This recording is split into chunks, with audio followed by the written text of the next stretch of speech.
Olá, tudo bem? Nessa videoaula você vai descobrir o que é o Arduino, os componentes da plataforma e o funcionamento das portas digitais e analógicas. E com certeza, depois de algumas aulas, você já vai ver a placa do ar-condicionado ou do refrigerador de outra forma, tá bom? Por definição, um Arduino é uma plataforma de microcontrolador, ou seja, é uma plaquinha com terminais de conexão de entrada e de saída de dados que contém um microcontrolador. No Arduino nós temos então o microcontrolador, que é o cérebro de todo o sistema, e nesse modelo de Arduino, que é o Uno que eu estou utilizando agora, o micro ele pode ser substituído se for necessário, porque ele é encaixado nesse socket DIP de 28 pinos. Nós temos também os terminais de conexão, sendo que alguns desses terminais são conectados ao micro como as portas analógicas e digitais. Esse aqui é o conector de programação serial, que não vai ser utilizado agora porque nós temos a interface USB, ok? Esse componente é o cristal oscilador de 16 MHz, digamos que seria o coração do sistema, ele é quem gera os ciclos para que o micro possa funcionar. Como ele é de 16 MHz, isso significa que ele gera 16 milhões de ciclos por segundo. Lembrando que uma operação matemática ela pode ser feita em um único ciclo, uma adição ou uma subtração, por exemplo.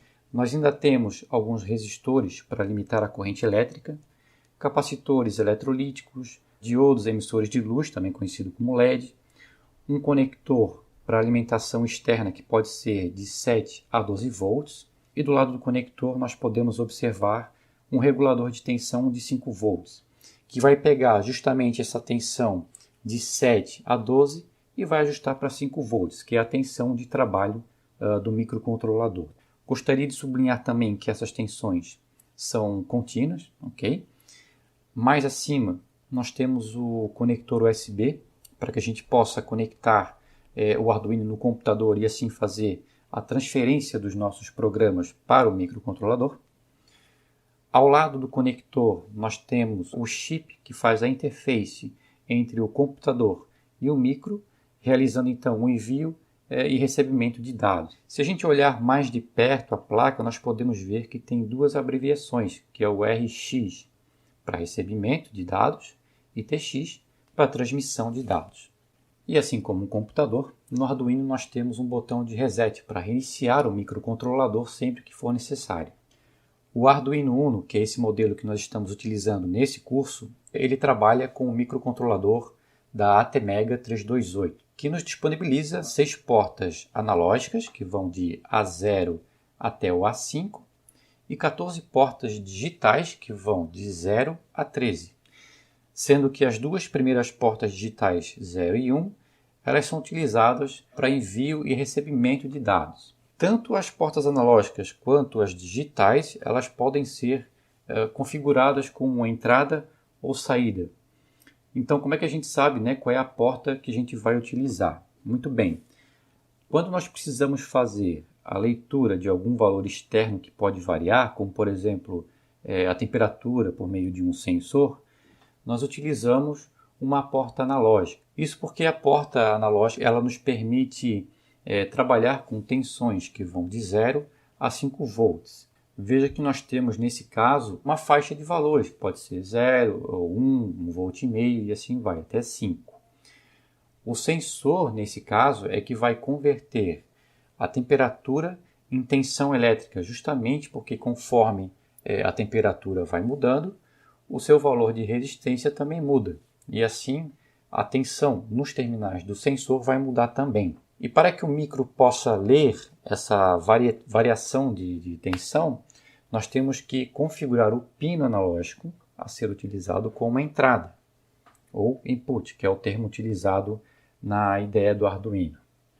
Só uma observaçãozinha rápida aqui, tá? A IDE ela é a interface de desenvolvimento do Arduino. É um programa de computador que nós vamos utilizar para desenvolver e gravar o nosso programa no microcontrolador. No próximo vídeo nós vamos ver passo a passo como baixar e instalar o programa do Arduino, tá bom? Até aqui tudo bem? Lembrando que se você tiver alguma dúvida ou questão, é só deixar nos comentários, ok? Continuando. Uma vez que o micro fez a leitura da temperatura, você quer normalmente acionar um relé para ativar alguma carga, não é verdade? Como, por exemplo, um motor. Para isso, nós vamos utilizar um dos pinos digitais, porque uma porta digital ela tem como valores apenas 5 volts ou 0 volt, ou seja, ligado ou desligado. Via programação, podemos definir então um pino digital como saída ou output, que é o termo utilizado na programação. Leandro, eu posso utilizar uma porta digital como entrada? Sim, sem problema nenhum. Normalmente utilizamos uma porta digital como entrada quando nós queremos saber se algum botão foi pressionado, tá? Justamente porque o botão só vai nos dizer duas informações: pressionado, 5 volts, ou aberto, 0 volt. O Arduino possui também alguns adaptadores, digamos assim, que são os shields. Com eles nós podemos adicionar funcionalidades ao nosso Arduino, como conexão Wi-Fi, acionamento de relés, drivers de motores e etc. O Arduino Uno com certeza é o mais utilizado, mas existem também outros modelos de Arduino disponíveis, como o Arduino Leonardo, que custa um pouco menos que o Arduino Uno, mas o microcontrolador ele já é soldado na placa e não permite aí a troca do micro em caso de queima acidental, tá bom? Se você precisar de um Arduino mais compacto, com especificações que sejam parecidas ao Arduino Uno, você pode contar também com o Arduino Nano, que tem um tamanho bem reduzido. Na próxima aula nós vamos instalar a IDE do Arduino e nós vamos fazer também o carregamento de um programa para a plataforma, tá bom? Te vejo lá.